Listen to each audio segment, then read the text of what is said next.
And what did your first 90 days look like in this role? You know, it's such a big Mm. undertaking. What sort of data were you collecting? Maintenance decisions were you prioritising? So my first priority was understanding the estate, and that's through data and people. And it meant sort of three parallel activities, I think. I said, first thing I did was asset visibility, understanding what we actually own, its condition, its criticality.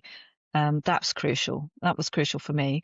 The second was probably the compliance assurance, understanding statutory maintenance regimes, safety standards, make sure they're robust, they're transparent, we're where we need to be. And I think the third was engaging with my maintenance team. I've got quite a big maintenance team, and I'm really thankful I've got such a good maintenance team that their technical ability is second to none.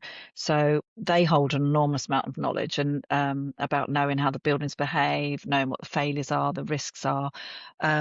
So I think my aim in the first few months was not to change everything immediately, but to build a clear picture of the states and create confidence in our direction. So yeah, that's what I did. How did you undertake that asset visibility process? Like, there's obviously so many assets across that campus. You know, what was the process to really get them under control? I think first thing I did was, a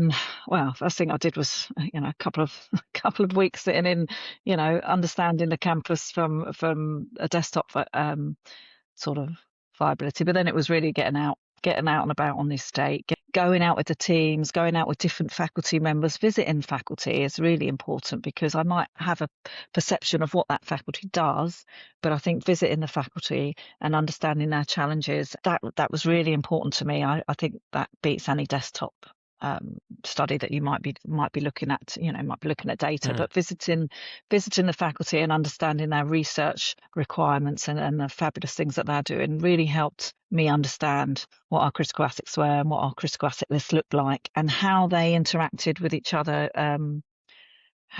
It might be, I might think it's not a critical asset, but when I look at the research that it holds and the funding we have from that research, it definitely is a critical asset. So it's something we need to give a critical asset rating to. So yes, it was definitely about boots on the ground, getting out and about, and I love getting out amongst the team and the estate.